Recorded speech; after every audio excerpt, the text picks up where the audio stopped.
অপহরণ করে ক্ষমতার চেয়ারে বসেছিল। ভুল বললাম না তো? ভোটাধিকার নষ্ট করে প্রধানমন্ত্রী তো চেয়ারে বসছিল। বসার কথা লক্ষ্যই ছিল এই দেশে হাজারো দল আছে, ইসলামী দল আছে, হাজারো মানুষ কথা বলছে, কোনো সমস্যা নাই। একটা দলকে যদি টার্গেট করে আমরা বন্ধ করতে পারি, 15 বছর নয় 40 সাল পর্যন্ত আমরা ক্ষমতায় থাকবো, এরকম নিয়াত করে রাষ্ট্র চালাচ্ছে কি চালায় না? বন্ধুগণ, যাদেরকে ধ্বংস করার জন্য, যেই দলটাকে নষ্ট করার জন্য, দুনিয়া থেকে উৎখাত করার জন্য এত উপায় তারা করেছিল, 1 লক্ষ আলেমের সিংহাসন নিয়েছিল। আপনাদের কিশোরগঞ্জের শৈলাকিয়ার ইমাম নাম হলো মাসুদ।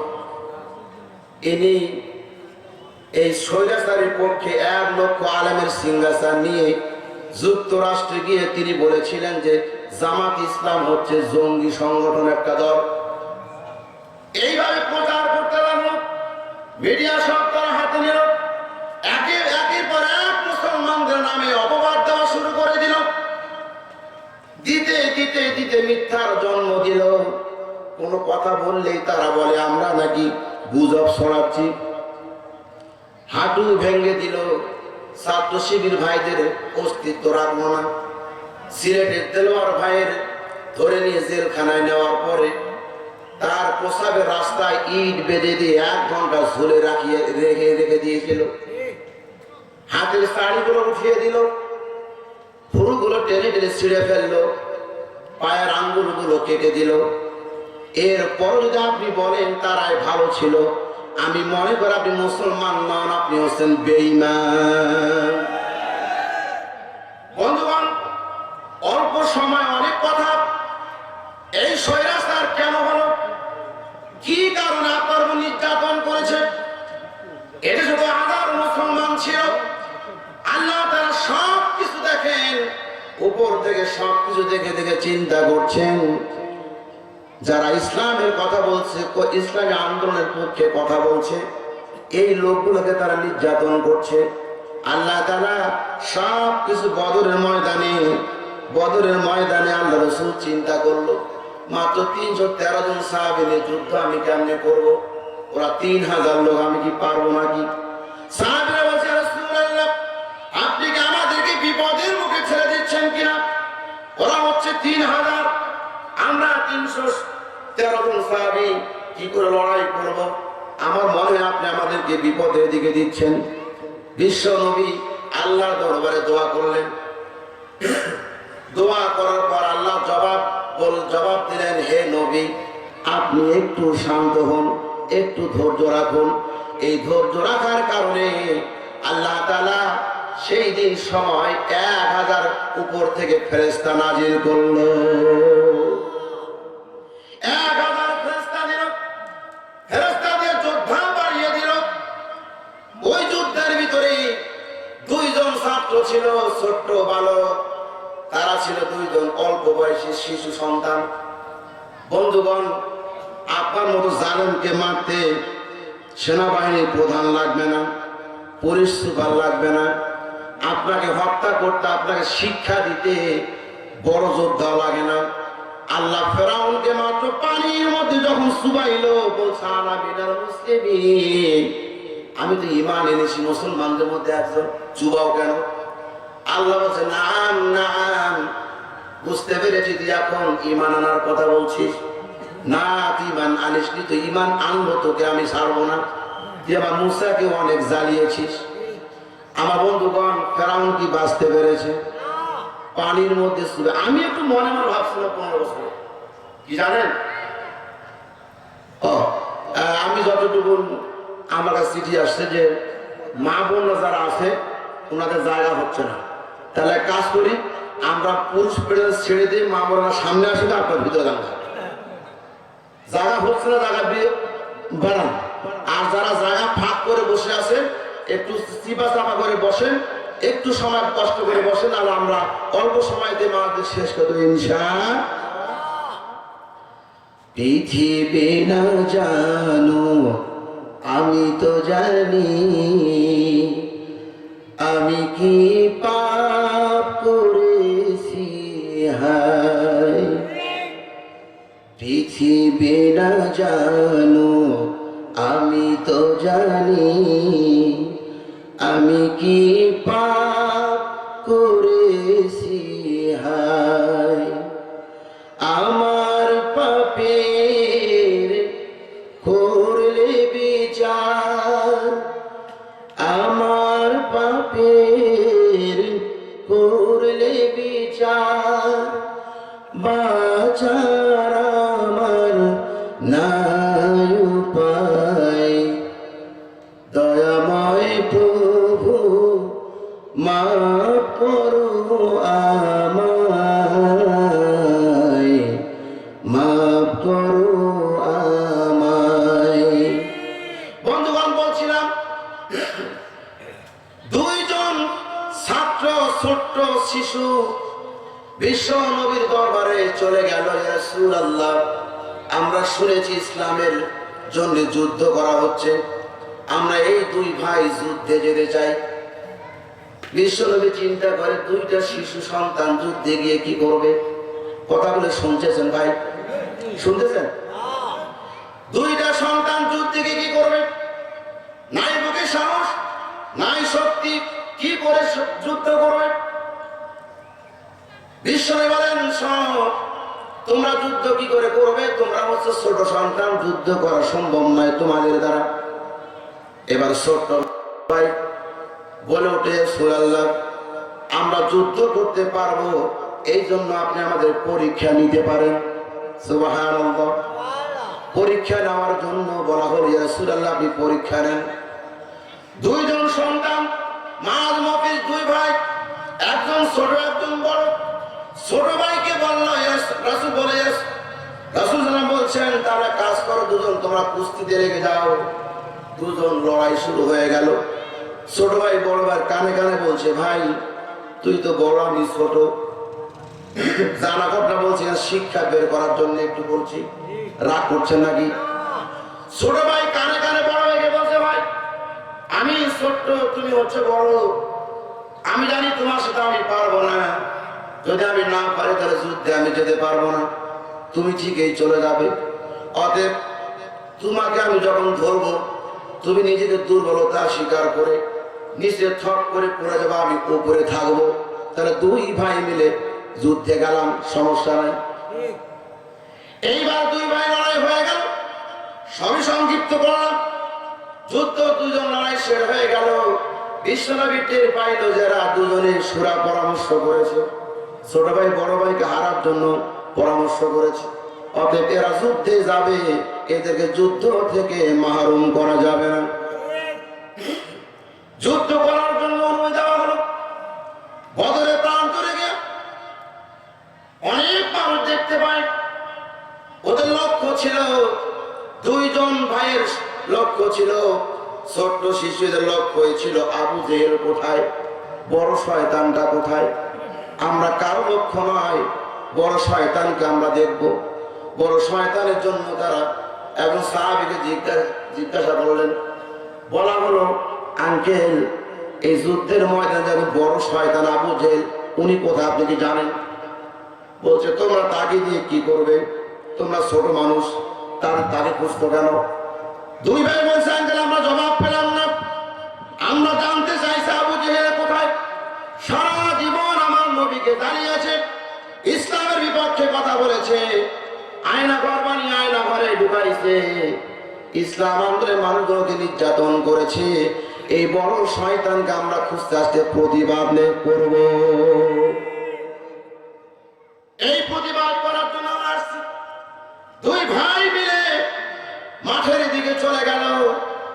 খোঁজ করতে করতে দেখতে পায় আবু জেহেল উট নিয়ে, ঘোড়া নিয়ে সামনের দিকে যুদ্ধের জন্য প্রস্তুতি গ্রহণ করছে।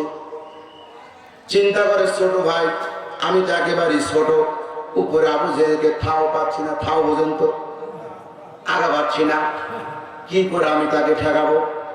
বড় ভাই ছোট ভাই পরামর্শ করলো যে, ভাই একে এইভাবে শেষ করা যাবে না, পায়ের মধ্যে আঘাত করো ঘোড়ার। কেউ বলছে উটের কথা, কেউ বলে ঘোড়ার কথা। যাই হোক, ঘোড়া অথবা উট তার পায়ের মধ্যে আঘাত করা হলো। আঘাত করলো ঘোড়া, ঘোড়া ঠক করে জমিনে যখন সে বললো, আবু জেহেল পড়ে গেল। আবু জেহেল পড়তে দেরি, দুই ভাইয়ের করতে দেরি হয় না। ऐसा তারে মায়ের শুরু করছে, মারে আর বলে তুই অনেক জ্বালিয়েছিস, তোকে আজকে শেষ করে ফেলবো বন্ধু। এমন দুই ভাইয়ের তীব্র গতিতে আন্দোলন চলছে। বন্ধুগণ, যারা শিক্ষার কথা বলছি, এই 15টা বছর শুধু আলেম নির্যাতন হয় নাই, শুধু আলেমরাই নির্যাতিত হয় নাই। নিজের চোখে আমি দেখেছি। আসলে আমার বাসা, আমি নিজে আন্দোলনে ছিলাম। 5 তারিখের বিকাল বেলায় ওই আন্দোলন নিজেই নেতৃত্ব দিয়েছিলাম আমার মসজিদ থেকে। বলবো না, আপনি খোঁজ খবর নিতে পারেন। সেখানে আমি নিজের নেতৃত্বে আন্দোলন নিয়ে সামনের দিকে অগ্রসর হলাম। ছোট্ট মানুষ, লম্বা লম্বা ছাত্রগুলো, মানুষগুলো আগে চলে গেল। যদি সেই দিন আমি সামনে থাকতাম, তা করেছিল আমার মিছিলের দিকে গুলি লেগে আমি হয়তো দুনিয়া থেকে বিদায় হয়ে যেতে পারতাম। আল্লাহ আমার শহীদের রাস্তার রক্ত কবুল করেনি। আমার মসজিদের মতো আল্লি মুসল্লির ছেলে ওইখানে জীবন দিল আমার সামনে। কোন ইতিহাস আমি দেখেছি। কিছুক্ষণ পর দেখলাম ওই থানার এমপি নিজেই থানাও ঘেরাও করে মানুষের প্রতি অকাতারে গুলিগুলো চালাইলো, মানুষগুলো হত্যা করলো। 40 জন ছাত্রকে ধরে নিয়ে অকাতরে থানায় পিটাইলো, পিটাইতে মেরে ফেললো। ভ্যানের মধ্যে চড়াইয়া আগুন লাগাই দিয়ে লাশগুলোকে পুড়ে ফেলেছে। নিজের চোখে দেখেছি। মনে শুনেছেন যে আসলে এরকম ঘটনা ঘটেছে। ভ্যানের মধ্যে লাশ, 40 জন ছাত্রের লাশ, পুলিশ নিজে দাঁড়িয়ে থেকে আগুন লাগিয়ে পুড়েছে। আর দেরি করে নাই। মাঝ মফিজের মতো, আল্লাহর ফেরেশতার মতো, যেমন বদরের প্রান্তে 1000 ফেরেশতা দিয়ে বিশ্বনবীকে সাহস জুগিয়েছিলেন। আমার মনে হচ্ছে এই স্বৈরাচারীকে দেশ থেকে উৎখাত করার জন্য এই ছাত্র আন্দোলনে এই স্বৈরাচারীকে দেশ থেকে তাড়াইতে বাধ্য হয়েছেন। চাপ তুমি টের পাও না, 40 সাল থাকতে চেয়েছিলে, এখন কোথায় গেল তোমার 40? এত সহজ নয়। ফেরাউন চিন্তা করেছিল, হামান তাক বলে আপনি খালি একটা অনুমতি দেন, সব কিছু দায়িত্ব আমার। শেষ বেলা আপনি একটা কথা বলবে যে আলা রাব্বুকুমুল আলা, আমি রব, আর কোনো রব না, বাকি কাজ আমি করব। কি করবে? সমাজের মধ্যে, দেশের মধ্যে, রাষ্ট্রের মধ্যে একটা কাজ চালু করে দেন, নারী পুরুষ এক জায়গায় আপনি একটু চাকরির ব্যবস্থা করে দেন। যারা হামানটা, রামশিস কাবুস ওরফে ফেরাউনের ইতিহাসগুলো পড়েছেন, এই কথাগুলো লেখা আছে। বলা হয়েছিল আমি শুধু আপনি নারী পুরুষ এক জায়গায় চাকরির ব্যবস্থা করে যান, বেপরদা ভাবে নারীদেরকে চলার ব্যবস্থা করে দেন। ইউটিউব, ফেসবুক, নেট জগৎ সব জায়গায় আপনি নারীদেরকে টিকটকার বানিয়ে দেন। এক সময় দেখবেন এই নারীগুলো থেকে কিছু সন্তান, অবৈধভাবে সন্তান আসবে। এই অবৈধ সন্তানগুলোকে আপনি আবার প্রশাসনের কাজে লাগিয়ে দিবেন। এই প্রশাসনগুলো আপনার পক্ষে কথা বলবে, যারা আপনার বিরুদ্ধে কথা বলে তাদের গুলি করে শেষ করে ফেলবে। তারই ধারাবাহিকতায় এই শেখ হাসিনা স্বৈরাচার এই কামটাই করেছে। ওরা দেশপ্রেমিক দেখায়, আমরা দেশকে ভালোবাসি, দেশের মানুষকে ভালোবাসি, সব মিথ্যা, সব ভুয়া। যদি সত্যিকার তুমি দেশকে ভালোবাসতে, দেশের মানুষকে ভালোবাসতে, মানুষকে যদি সত্যিকার ভালোবাসতে, একটা মানুষকে এই দেশ থেকে পালানোর সময় স্বৈরাচারী শেখ হাসিনা বলেছিল, প্রশাসনকে বলেছে আজকে 5 তারিখ আমি হাজার হাজার লাশ দেখতে চাই। অতএব যারা মুসলমান রক্ত নিয়ে খেলা করতে চায়, মুসলমান রক্ত দিয়ে গোসল করতে চায়, এ বাংলাদেশি নয়, এ ভারতীয়।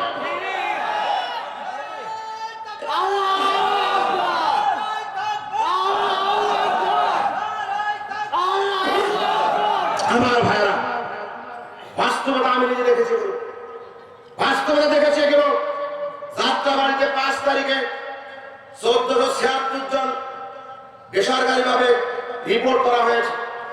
1476 জন লোককে অকাতরে দাঁড়ায় মিছিলে বের হয়েছে, টুপি পাঞ্জাবি দেখেছে, তাদেরকে গুলি করে হত্যা করা হয়েছে। যখন রিজার্ভ পেপার সিগনেচার করতে বলা হলো, এই দেশের সর্বোচ্চ সেনাবাহিনী প্রধান বলল যে আমাদের দ্বারা সম্ভব নয়। যখন গণভবন ঘেরাও করার জন্য এই আবাবিল নামক পাখিগুলো, মানুষ না রূপক পাখিগুলো ছাত্রযুবক পাখিগুলো, আল্লাহর নিয়ামতপূর্ণ পাখিগুলো বাংলাদেশের ছাত্র আন্দোলনের মধ্য দিয়ে এই যখন হাজার হাজার লাখো লাখো ছাত্র সংস্থা যখন এগিয়ে আসলো, গণভবন যখন ঘেরাও করা শুরু করে দিয়েছে, তখন আইএসএফ বলেছিল আমাদের দ্বারা সম্ভব নয় ম্যাডাম, আপনি তাড়াতাড়ি করে দেশ ত্যাগ করেন। তিনি তারপরে বলেছে তোমাদেরকে টাকা দিয়েছি, অর্থ দিয়েছি, সম্পদ দিয়েছি, চাকরির ব্যবস্থা করে দিয়েছি, বড় বড় পদে বসিয়েছি, আমি কি দেশ ছেড়ে যাওয়ার জন্য তোমরা থাকতে আমাকে কেন দেশ ছাড়তে হবে? আল্লাহ বলেছে তোমার ষড়যন্ত্র যতই করেছো, মানুষকে হত্যা করেছো, গুলি করেছো, আর তোমাকে থাকতে দিব না, তোমার নির্দিষ্ট জায়গা চলে যাও ভারতে। যেতে বাধ্য হয়েছে না? বাধ্য হয়েছে। ইতিহাস, করুণ ইতিহাস, বাস্তবতা দেখেছি তাই বলছি। আর একটা ইতিহাস আপনাদের বলি, যারা মুখে বলেছে দেশকে ভালোবাসি, দেশকে মহব্বত করি, এ কথা যারা বলেছে, আপনারা যারা মুরব্বী আছেন, 1974 সালে একটু ফিরে যান। 1974-এ এই দেশে দুর্ভিক্ষ পড়েছিল, জানা কি? 1974 সালে আমরা ইতিহাস পড়েছি, দেখিনি। ইতিহাস কি ভুলে যাওয়ার মতো? ইতিহাস কি মিথ্যা? যদি ইতিহাসটাকে মিথ্যা করতে চান, তাহলে আমি মনে করব বাংলাদেশের মুসলমানদের জাতির পিতা ইব্রাহিম আলাইহিস সালাম যেমন সত্য, ইতিহাস যদি মিথ্যা আপনি বলতে চান, তাহলে আপনার বাবা মিথ্যা, আপনার বাবা মিথ্যা। আপনার বাবা 1974 সালে বাংলাদেশে যখন দুর্ভিক্ষ পড়লো, আল জাজিরা বিভিন্ন বহির্বিশ্ব থেকে মিডিয়া আসলো, মিডিয়া এসে বলা হলো যে এতগুলো মানুষ মারা যাচ্ছে, আপনারা কিছু করছেন না। তখনকার সেই সময় প্রধানমন্ত্রী ছিল, আপনাদেরকে নাম বলতে হবে না? নাম বলতে হবে? সেই 74 সালে প্রধানমন্ত্রী বলেছিল এটা সব গুজব, আমরা চেষ্টা করছি বিধায় 27,000 লোক মারা গেছে। কয় হাজার লোক? মাত্র 27,000 লোক মারা গেছে। অথচ মিডিয়াগুলো, বাংলাদেশের যে বেসরকারি মিডিয়াগুলো, এরা প্রকাশ করে দেখলো, রিপোর্ট করলো, রিপোর্ট করে দেখলো যে প্রায় 1.5 লক্ষ লোক, 1,50,000 লোক দুর্ভিক্ষতে মারা গেছে। সরকার বলছে 27,000, কথা সত্য না মিথ্যা? 27,000 লোক মারার পরও যারা বলেছিল যে মাত্র 27,000 লোক মারা গেছে, তখন ওই আল জাজিরা রিপোর্টার বলেছিল যে আপনাদের দেশে 1.5 লক্ষ লোক মারা গেছে, আপনি কোন 27,000? উনি বলছে এগুলো গুজব। এই দেশে তালিমে রাষ্ট্র পরিচালনা করতে গিয়ে 40 সাল পর্যন্ত রাষ্ট্র পরিচালনার দায়িত্ব নেওয়ার জন্য অবৈধভাবে ক্ষমতা অপহরণ করে চেয়ারের অধিকার নিয়ে তিনি বিভিন্ন মানুষকে বলেছিল, যারাই প্রতিবাদ করেছে তাদেরকে বলেছে এটা গুজব, এটা আমরা করিনি। কথা বলে না? কি ভয় পাচ্ছেন নাকি? 5 তারিখের পর কি ভয় আছে নাকি? বড় শয়তান যেখান থেকে চলে যায়, ইমান রক্ষা করতে আর কষ্ট হবে? এই সুনিমুনি কিছু ডালে ডালে বসে আছে, এরা অনেক সময় দেখবেন বিশৃঙ্খলা সৃষ্টি করবে।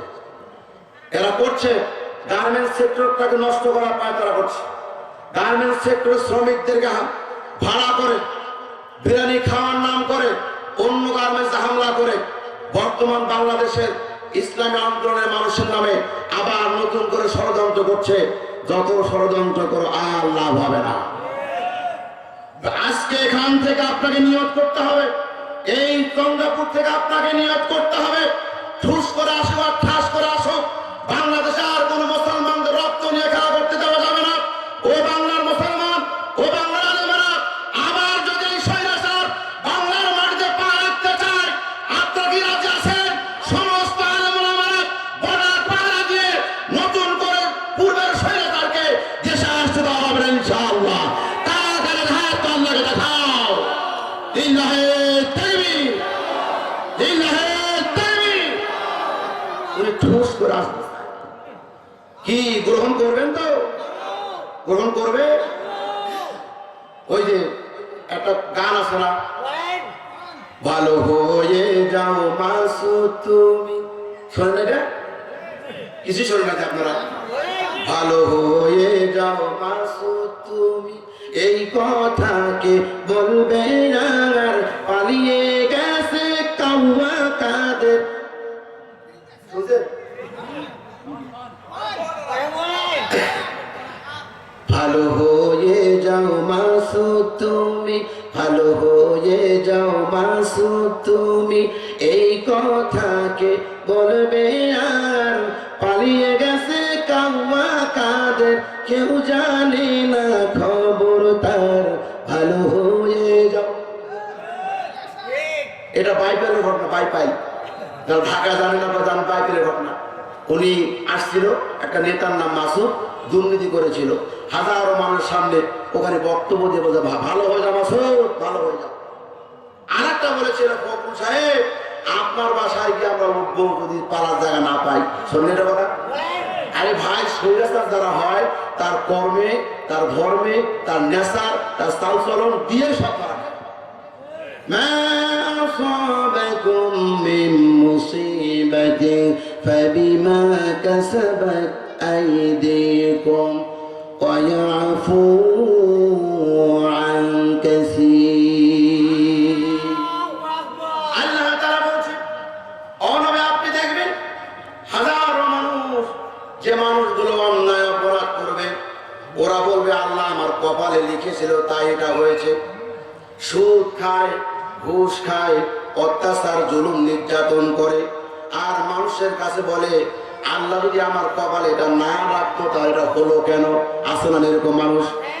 এই মানুষটা আল্লাহ জবাব দিচ্ছে, মা আসাবাকুম মিন মুসিবাতিন ফাবিমা কাসাবাত আইদিকুম ওয়া ইয়াফু আন কাসীর। তোমরা যা করছো, তোমাদের নীতিগতভাবে যা করছো, তোমাদের কথায় তোমরা যারা করছো, যা কিছু করছো, এটা তোমাদের নিজের হাতের কামাই, আমি আল্লাহ দোষ নয়। ফখরুল সাহেব আপনার বাসায় কাউয়া কাদের গেছেনি, বলো। ফখরুল সাহেব আপনার বাসায় কাউয়া কাদের গেছেনি, ঠাকুর গায়ের বাসায় আপনি থাকতে তারে দিছেননি। তার সাথে যে হিসেব বাকি, তার সাথে যে হিসেব বাকি, ৮০ কোটি জনতার পালিয়ে গেছে কাউয়া কাদের, কেউ জানে না খবর তার, ভালো হয়ে যাও ও মাসুদ, ভালো হয়ে যাও। ভালো লাগছে বন্ধুগণ? আসলে সময় অল্প, যে সময়গুলো আমি উঠার কথা ছিল এই যে চিঠি এলো জেলখানা, কই থেকে চলে আসছে, কি ওয়াজ করবেন করেন? ওয়াজ আসলে সময় মতো উঠতে হয়। ঢাকা থেকে ভাই, ঢাকা থেকে আসলাম, আইসা চিঠি দিলেন,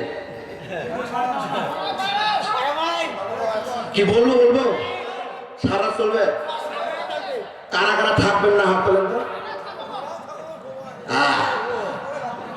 বন্ধুগণ, আমি যেটা বলতে চাচ্ছি, বদরের ময়দানে দুজন সন্তান যখন মার শুরু করলো, এইবার আবু জেহেল চোখ খুলে দেখে আমারে মারে কেডা, আমার তো মারার কোনো ক্ষমতা মানুষের নাই, কে আমাকে এইভাবে আঘাত করছে।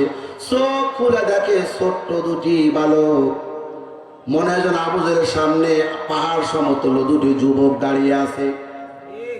মুফাসসিরগণ লেখেন, আবু জেহেল যখন বলেছিল বাবা তোমরা কারা, বলছে আমার নাম মস, ওর নাম মফিদ, আমরা দুই ভাই, আপনাকে হত্যা করতে আসছি, শেষ করে দেব আজকে আপনাকে আমি।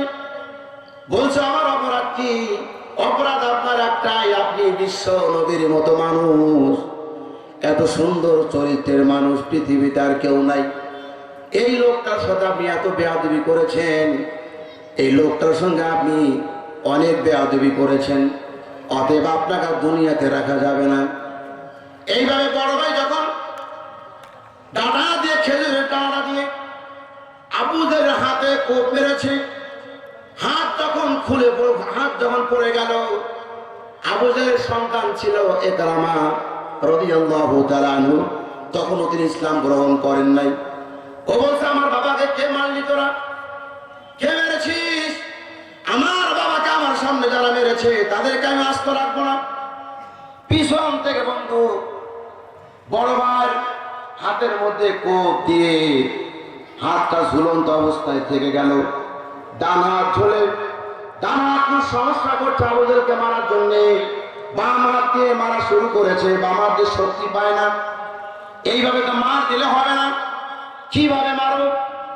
ছোট ভাই বড় ভাইকে বলছে, ভাই এই হাত দিয়ে যদি মারতে না পারো, হাত ঝুলে আছে, অর্ধেক ঝুলে আছে, এই হাত দিয়ে মারতে যদি না পারো, হাতটা টেনে ছিঁড়ে ফেলে বাম হাত দিয়ে বসে আবু জেহেলকে মারতে থাকো। এরকম মার তুমিও খাইতা, এরকম মার তুমিও খাইতা যদি খালি একটু সময়। বিশ্বাস করেন চন্দ্রাপুরের মুসলমান, আমি তো আপনাদের আমি ঢাকা থেকে এসেছি, আমি বাস্তবতা দিয়ে গেছি নিজে। আমি কোপা শামসু, আমি নিজেই বললাম যে একটা মিস্ত্রির নেতৃত্বে ছিলাম, আমি নিজে দায়িত্ব পালন করেছি। আমার নাম এমনি জিহাদি হয়নি, আমার নাম আব্দুর রাজ্জাক থেকে জিহাদি এমনি হয়নি। আমি জায়গা মতো, বিশেষ করে আপনাদের গোবিন্দপুরে যে একটা গ্রাম আছে, ওইখানে অনেক লোক আমার ওখানে থাকে। কোন একদিন আসলে খোঁজ খবর নেবেন, আমি মুখে যা বললাম বাস্তবিক করছি কিনা। আমি আমার জীবন এই পর্যন্ত ঢাকা শহরে যতদিন ধরে ইমামতি করছি, প্রায় 12 বছর ধরে ইমামতি করি। আমার মসজিদে আমি স্বৈরাচার থাকার পরেও আমাকে অনেক হুমকি ধামকি দেওয়া হয়েছে, আমাকে কথা বলা নিষেধ করতে বলা হয়েছে। আমি একটা কথা বলতাম, দুনিয়ায় যিনি আমাকে পাঠিয়েছেন তার দায়িত্ব হলো আমাকে যারা কালেমার কথা বলাবে, আর এই কালেমার বিপক্ষে যারা অবস্থান নেবে, যদি ফুটবল না হয়, ও যদি মানুষ আমার সামনে এসে দাঁড়ায়, বিপক্ষে যদি দাঁড়ায়, আমি মানুষ মনে করবো না, কাফের মনে করবো না, ফুটবল মনে একটা লাথি মারবো, ভারতটা পড়বে। জিহাদি নাম আমি দেইনি, নাম তো আমার নাম লকব দিইনি, আল্লাহর কসম আমি জিহাদি বসাইনি, এটা মানুষে দিয়েছে। আপনাদের এলাকায় তো আমি অল্প সময় পেলাম দায়িত্ব, আমি বিভিন্ন জায়গায় প্রধান বক্তাকে বক্তৃতা করতে গিয়ে অনেক সময় পেয়ে কথা বলি। আপনারা আসতে যারা পেয়েছেন, আমি বাইতুল আমারের ছাত্র ছিলাম, 2000 সালে পাশ করে ঢাকায় চলে গেছি। ওখানে আমি অনেক কিতাবাদি ঘাটাঘাটি করে আপনাদের সামনে কথা বলার সুযোগ পাচ্ছি। আমার সবচাইতে ভাগ্য, আমার শিক্ষক ডান পাশে বসার আমি কথা বলার সুযোগ পেয়েছি। সম্মান দেওয়ার মালিককে বলেন, কে মালিক?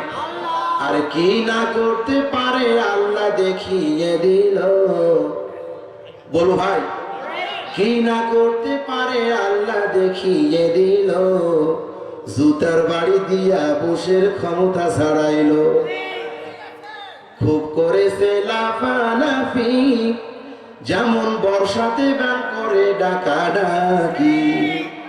সত্যি মার যখন ব্যাং গুলো গড়তে থাকে, আর যখন বর্ষাকাল আসে পানি পায়, তখন ঘ্যা ঘো করে না, এই আইল থেকে ও আইল দৌড়াদৌড়ি করে। বুশ কিন্তু এটাই করেছিল, সারা বিশ্বের মুসলমানের রাজত্ব করতে চেয়েছিল। আল্লাহ বলছে না, খুব করেছে লাফালাফি, যেমন বর্ষাতে ব্যাং করে ডাকাডাকি, এক লাফেতে বিশ্বটাকে জয় করতে চাইলো বসে, এক লাফেতে বিশ্বটাকে জয় করতে চাইলো, জুতার বাড়ি দিয়া বুশের ক্ষমতা ছাড়াইলো। ক্ষমতা চিরস্থায়ী হয় না ভাই, কারো হয় না, কারো হয় না। ইয়াজলিমুনান নাস, একটু আয়াতের ব্যাখ্যা শোনো। যারা মানুষের উপর জুলুম করে, নির্যাতন করে, মামলা দেয়, হামলা করে, আয়না ঘরে ঢুকাইয়া নির্যাতন করে, গুম করে, অহেতুক আলেমকে ধরে নিয়ে গিয়ে তার স্ত্রীকে ধর্ষণ করা নতুন দেশে আছে। আপনারা মুফতি আমির হামজাকে চিনেন? চিনেন? তাকে জিজ্ঞাসা করার কথা বলে গেলাম, ওনাকে রিমান্ডে জিজ্ঞাসা করা হয়েছে, মোবাইলে দেখছে একটা সুন্দর নারী, বলছে এই মেয়েটা কে? বলছে আমার স্ত্রী। হ্যাঁ, স্ত্রী বউ এত সুন্দর, এই হুজুরের বউ এত সুন্দর কেন? দেখছেন হুজুরের বউ এত সুন্দর কেন? আমির হামজা সাহেবকে বলেছিল যে তাড়াতাড়ি করে স্বীকার করেন, না হলে তোমার বউকে আমরা অপহরণ করবো। নাউজুবিল্লাহ। কত নির্যাতন করেছে দেশে মানুষকে, কত কথা দিয়ে, রাইফেল দিয়ে, হাত দিয়ে, মুখ দিয়ে নির্যাতনের শেষ ছিল না। বিশেষ করে ঢাকা শহরটাকে তারা ঘেরাও করে রেখে দিয়েছিল। ইয়াজলিমুনান নাস, এখানে শুধু মানুষের কথা বলা হয়েছে, ইমানদারের কথা বলা হয়নি। বিধর্মী কথা বলা হয়নি, হিন্দুদের কথা বলা হয়নি, মানুষ নামে যারা বিবেচিত তাদের নাম ধরা হয়েছে। যারা আলেম আছেন বুঝবেন, ইয়াজলিমুনান নাস শুধু এই বর্তমানে কথা বলা হয়নি, অতীতে যারা করেছে, বর্তমান যারা করছে, ভবিষ্যৎ যারা করবে, সবার জন্য আল্লাহ বলছে ইয়াজলিমুনান নাস ওয়া ইয়াবগুনা ফিল আরদ, এবং তাদের জন্য যারা দুনিয়ার মধ্যে মানুষের প্রতি নির্যাতন করেছে, অপহরণ করেছে, কষ্ট দিয়েছে, জুলুম করেছে, তাদের জন্য আল্লাহ আমি নিজে মামলা দায়ের করব। আচ্ছা, আল্লাহ যদি মামলার বাদী হয় বাঁচতে পারবেন? পারবেন? পারবেন না। আপনার মা যে স্বৈরাচারী সরকার হয়ে গেল, উনি জুলুম করে গেল, ও তো আল্লাহ যদি নিজে মামলা করে থাকে, ওর জন্য দোয়া করলে আল্লাহ জান্নাত দেবে? জান্নাত পাবে? কেন পাবে না? সারাদিন যদি আপনি নেতা কর্মী হয়ে আপনার মায়ের জন্য হাজার হাজার গরু এনে জবাই করে যদি বলেন যে হুজুর দোয়া করেন, আমি শুধু না, মক্কা শরীফের আব্দুর রহমান সুদাইসি সাহেব যদি এখানে এসে দোয়া করে, জান্নাত যাবে? কেন যাবে না? স্বৈরাচার ছিল, আল্লাহ নিজে মামলা করেছে। আল্লাহ যার মামলার বাদী হয়েছে কেউ ঠেকাতে পারবে না। এখানে বলেছেন যে কিয়ামতের ময়দানে জালেমদের জন্য সুপারিশকারী থাকবে না, অথচ আপনার আমার জন্য বিশ্বনবী নিজেই সুপারিশ করার অনুমতি পাবেন। সুবহানাল্লাহ। তাহলে স্বৈরাচারী করে জীবনটাকে শেষ করলেন, ইহকাল নষ্ট করলেন, আখিরাতও শেষ করলেন। এখন আপনার মার জন্য হাজার হাজার গরু এনে জবাই করে দোয়া করলো কাম হবে না। কেন? একটু দৃষ্টান্ত দিয়ে বলছে হাদিস। আবি তালেব তিনি সজ্জায় বিছানায় পড়ে আছে, বিশ্বনবীকে বলছেন, চাচা আপনার তো যাওয়ার সময় হয়ে গেল, আমি নিজেই জান্নাত জাহান্নাম দেখে এসেছি, জাহান্নাম অতি কষ্টের জায়গা, দয়া করে একটু কালেমাটা পড়ে নেন, কালেমাটা পড়লে আপনি আমি আল্লাহর সঙ্গে কথা বলে আপনাকে জান্নাত নিয়ে যাব।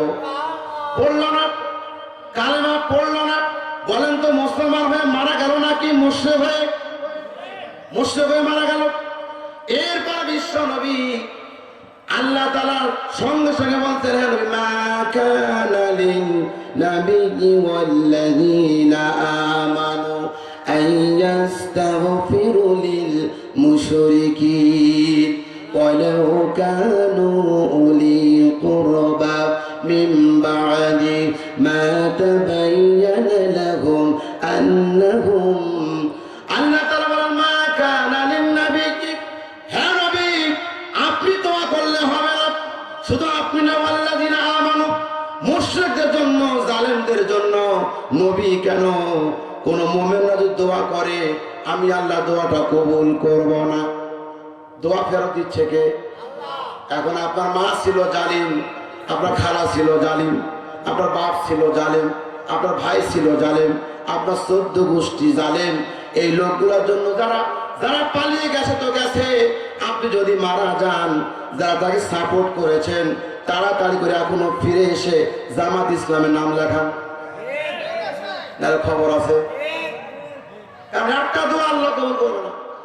এখন এই দোয়ার পরে যখন আবি তালেব কবরে চলে গেল, বিশ্বনবী কবরে গিয়া আল্লাহর কাছে কি বললেন, এই কথাটা সবাই শুনতে চান?